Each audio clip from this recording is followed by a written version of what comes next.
Here is the counterintuitive part. Moving through non-water liquids is not mainly a propulsion problem. It is a measurement, materials, and safety problem, and the fluid itself changes the rules.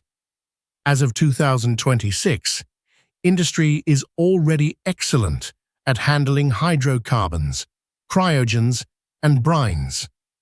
We store them, pump them, meter them, and keep them inside pipes and tanks. What we do not have in verified public demonstrations is the water-style equivalent of free-swimming robots or crewed vehicles, moving around inside bulk hydrocarbons, cryogenic liquids, slush, or high-salinity brine. Most mobility today is constrained motion inside engineered containers, not open-volume traversal. That gap matters because leaders often import mental models from underwater robotics. In water, you can see, you can communicate acoustically, and your electronics behave predictably. In non-water liquids, the dominant constraints can flip. Phase stability, dielectric breakdown, electrostatics, corrosion, and contamination become the gates that decide what is possible. Start with cryogenic liquids, like liquid nitrogen, liquid oxygen, liquid hydrogen, or liquid helium. The engineering is dominated by boil-off and bubbles, stratification, and slosh during motion or transfer. Sensors and electronics must survive. Extreme cold, seals must not fail, and insulation has hard limits. You also need to measure what you cannot easily see. Level, density, and local boiling state become control variables, not afterthoughts. The key idea is simple. If you do not design around dielectric behavior in cryogens, embedded power and sensing will fail in ways that look random, until you remember the physics is different. Now shift to hydrocarbons, like crude oil, refined fuels, and nonpolar solvents. The headline constraint is not just flammability, it is electrostatics in a nonpolar medium, where charge transport behaves very differently than in water. Flow can separate charge, surfaces can accumulate it, and impurities can change it. And ignition sensitivity turns small electrical mistakes into catastrophic ones. That sounds abstract, but it is practical. Charge motion in these fluids is a first-order design input for sensors, embedded electronics, and safe actuation. If you are building an inspection robot for a fuel tank, electrostatic control is not a compliance checkbox. It is the core of the architecture. Then there are brines, especially geothermal brines and produced water.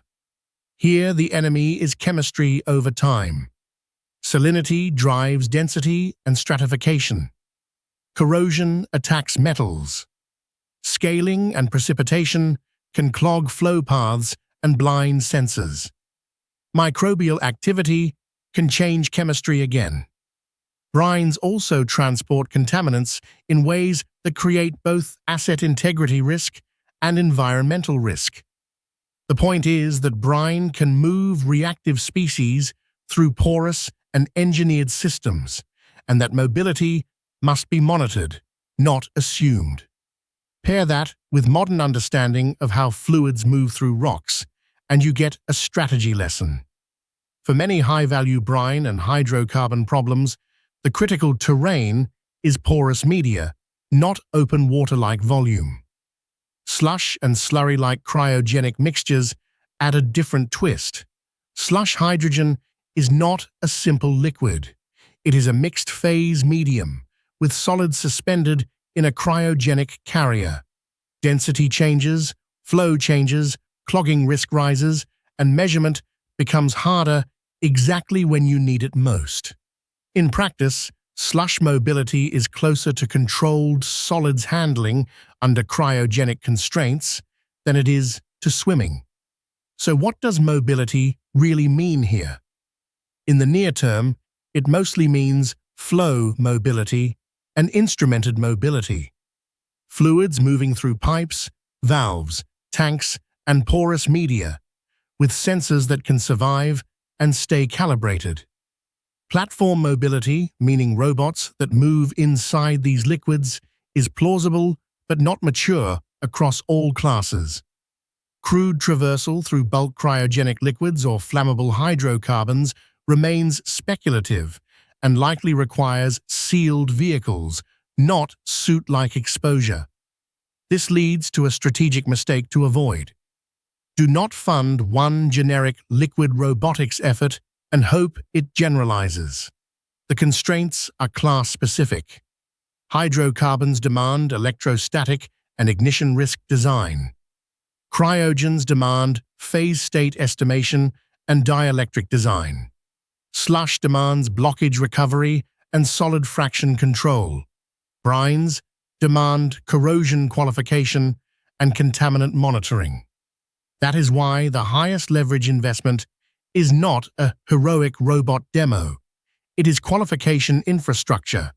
4 separate test environments, 1 for hydrocarbons and electrostatics, 1 for cryogenic liquids, 1 for slush and mixed-phase cryogens, and 1 for brines with corrosion and scaling.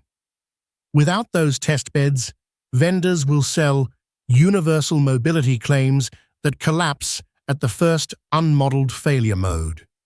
Finally, treat unrecoverability as its own risk class.